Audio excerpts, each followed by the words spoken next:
नमस्कार साथियों, 24 दिसंबर 99 Indian airlines की फ्लाइट IC814 काठमांडू से दिल्ली के लिए उड़ान भरती है, जिसमें 190 यात्री सवार हैं, जिनमें से 11 वर्कर्स हैं। इन 11 वर्कर्स में से कैप्टन देवी शरण, राजेंद्र कुमार और फ्लाइट इंजीनियर अनिल कुमार थे। नॉर्मली अगर देखा जाए तो काठमांडू से दिल्ली जाने में करीब 2 घंटे का टाइम लगता है, लेकिन किसी को ये नहीं पता था कि दिल्ली की ये दूरी उनके लिए बहुत ज्यादा दूर होने वाली। 24 दिसंबर 99 को इस फ्लाइट को 5 लोगों द्वारा हाईजैक कर लिया जाता है, जो कि ये 5 आतंकवादी थे।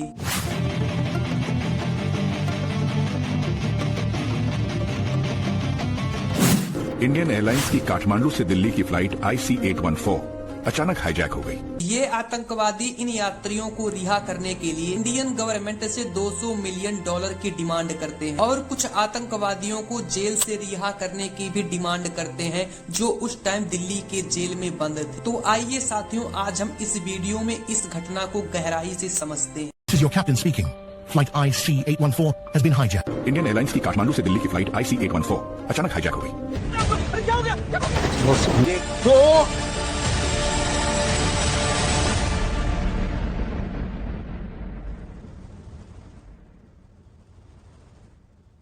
24 दिसंबर 99 को IC814 काठमांडू से दिल्ली के लिए उड़ान भरती है, जो कि लगभग 4:39 पर इंडिया के बॉर्डर में इंटर कर जाती है। फ्लाइट आसमान में आराम से उड़ रहा था। एयर होस्टेस यात्रियों को खाना परोस रही थी। तभी कुछ लोग प्लेन से उठ करके यात्रियों के खाने को फेंकने लगते हैं। किसी को कुछ समझ में नहीं आ रहा था कि आखिर चल क्या रहा। जल्द ही ये हाईजैकर पायलट के केबिन में घुस जाते हैं। तब जाके लोगों को पता चलता है कि प्लेन को हाईजैक कर लिया गया। This is your captain speaking.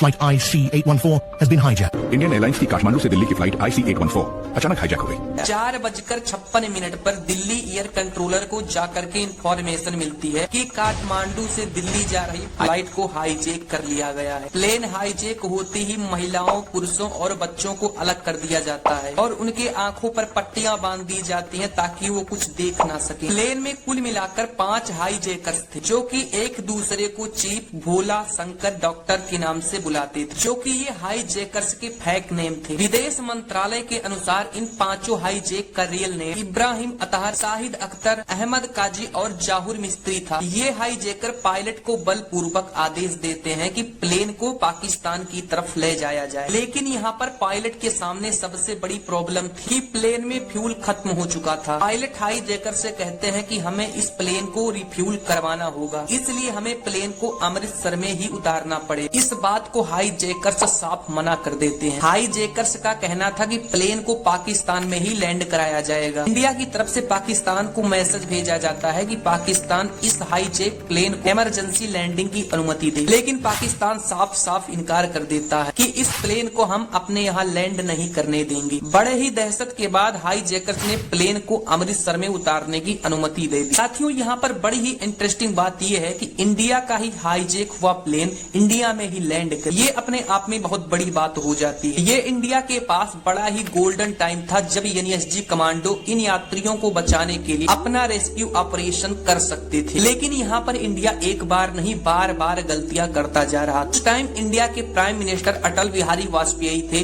जो उस टाइम कहीं पर यात्रा कर रहे थे। उन्हें भी ये जानकारी नहीं दी गई कि इंडिया का प्लेन हाईजैक कर लिया गया। यहाँ तक कि इंडिया के होम मिनिस्टर का ये कहना था कि उन्हें ये जानकारी न्यूज चैनल से जाकर के मिली। अगर हम साफ साफ कहें तो ये कह सकते हैं कि उस टाइम इंडिया की कम्युनिकेशन काफी ज्यादा खराब थी। इंडिया की तरफ से प्लेन को रोकने की काफी सारी कोशिशें की गई, लेकिन सारी की सारी कोशिशें नाकाम रही। इंडिया की तरफ से हाईजैकर्स को अमृतसर एयरबेस पर काफी सारी हलचलें दिखने लगी, जिस कारण उन्हें विश्वास होने लगा कि इस एयरबेस पर कुछ न कुछ गड़बड़ी तो जरूर है। एक बार फिर पायलट एयरबेस से रिक्वेस्ट करता है कि प्लेन को रिफ्यूल किया जाए। हाईजैकर पायलट से कहता है तुरंत यहाँ से फ्लाइट को टेक ऑफ करो, चाहे फ्लाइट में फ्यूल हो या फिर ना हो। यहाँ तक कि ये हाईजैकर्स प्लेन को टेक ऑफ कराने के लिए सतनाम नाम के एक यात्री पर चाकू से हमला भी कर देते। बिना रिफ्यूल किए ये फ्लाइट फिर से अमृतसर एयरबेस से टेक ऑफ करती। हालात इतने बिगड़ते जा रहे थे कि प्लेन में खाने की कोई भी सामान नहीं था। प्लेन का टॉयलेट पूरी तरीके से भर चुका था। किसी को भी ये नहीं पता चल रहा था कि आगे क्या होने वाला। 8:01 पर ये फ्लाइट लाहौर एयरबेस के ऊपर पहुंचता है। प्लेन में फ्यूल फ्यूल एकदम खत्म हो चुका। प्लेन को रिफ्यूल करने की सख्त जरूरत थी। हाईजैकर्स लाहौर एयरबेस से बात करते हैं कि उनकी फ्लाइट को इमरजेंसी लैंडिंग की जरूरत है और उन्हें तुरंत ही लाहौर एयरबेस पर उतरने दिया जाए, लेकिन पाकिस्तानी एटीसी ने इसे साफ साफ मना कर दिया। रनवे की पूरी लाइट को बंद कर दिया जाता है ताकि ये फ्लाइट नीचे ना उतर सके। हाईजैकर पायलट से कहते हैं कि इस फ्लाइट को किसी ना किसी तरीके से उतारो, चाहे जो भी हो जाए। फाइनली पायलट की तरफ से डिसाइड किया जाता है कि अब फ्लाइट को एक हाईवे पर लैंड कराया जाएगा। हालात काफी गंभीर देखते हुए लाहौर एयरबेस फ्लाइट को रनवे पर उतारने की अनुमति, यहाँ पर फिर से फ्लाइट को रिफ्यूल किया जाता है। इन हाईजैकर्स की ओर से इंडियन गवर्नमेंट से $200 मिलियन